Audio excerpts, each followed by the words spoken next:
Hello ভাই, আমি শান্তিপুর সৌরভ। আমি বাঙালি, বাংলাকে ভালোবাসি। বাংলা আমার ধ্যান, বাংলা আমার প্রাণ। যত বড় খেতে থাকো আর দেখতে থাকো আমার ব্লগ।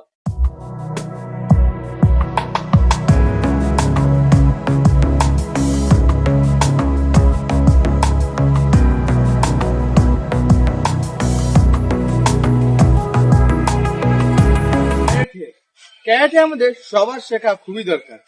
ক্যারাটে আমাদেরকে সেলফ ডিফেন্স, হ্যাঁ সেলফ ডিফেন্স, মানে আমাদের নিজেদেরকে সুরক্ষা করার জন্য কিন্তু ক্যারাটে শেখা খুবই দরকার, বিশেষ করে নারীদের জন্য।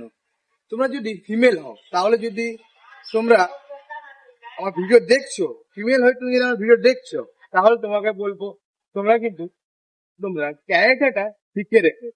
ক্যারাটেটা কি হবে, তোমাদের সুরক্ষা করবে। এটা বলবো না ক্যারাটে শিখলে তুমি সুরক্ষিত আর না শিখলে তুমি সুরক্ষিত নয়, এটা পুরোটাই ভুল।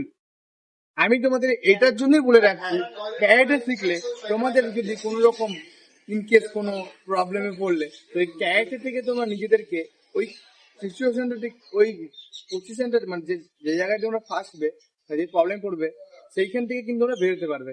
এখনকার দিনে ক্যারাটে এটা শেখাটা খুবই দরকার, ঠিক আছে? তো আমি এটাই বলবো নারীদেরকে যে তোমরা যদি পারো তো ক্যারাটেটা শিখে রেখো, তোমাদের সেলফ ডিফেন্সের জন্য অনেকটাই কাজে লাগবে। চলো ভিডিওটা কন্টিনিউ থাকো, অনেক কিছু থাকছে ভিডিওর মধ্যে।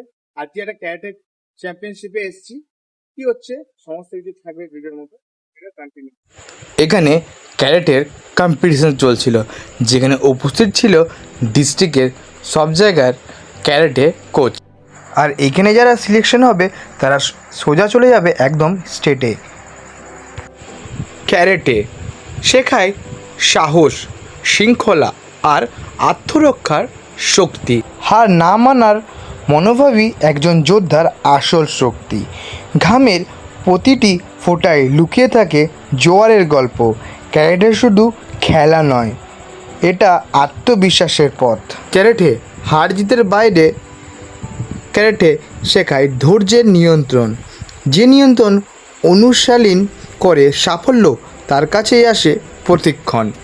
ক্যারেটে এমন একটি মার্শাল আর্ট যা শরীর ও মন দুটোকে কিন্তু শক্তিশালী করে।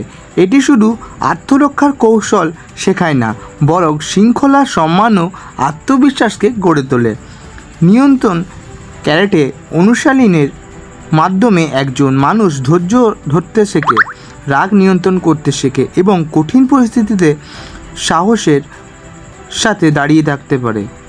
ক্যারেটে আসল শক্তি শুধু ঘুষি বা কিকে নয়, বরং নিজের মনকে নিয়ন্ত্রণ করার ক্ষমতার মধ্যে লুকিয়ে থাকে ক্যারেটে। তোমরা যদি ক্যারেটে শিখতে চাও তাহলে ডিসপ্লেতে দেওয়ার নম্বরে এখনই যোগাযোগ করে নিতে পারো। এখানে উপস্থিত ছিলেন মহান মহান ব্যক্তিরা সবাই।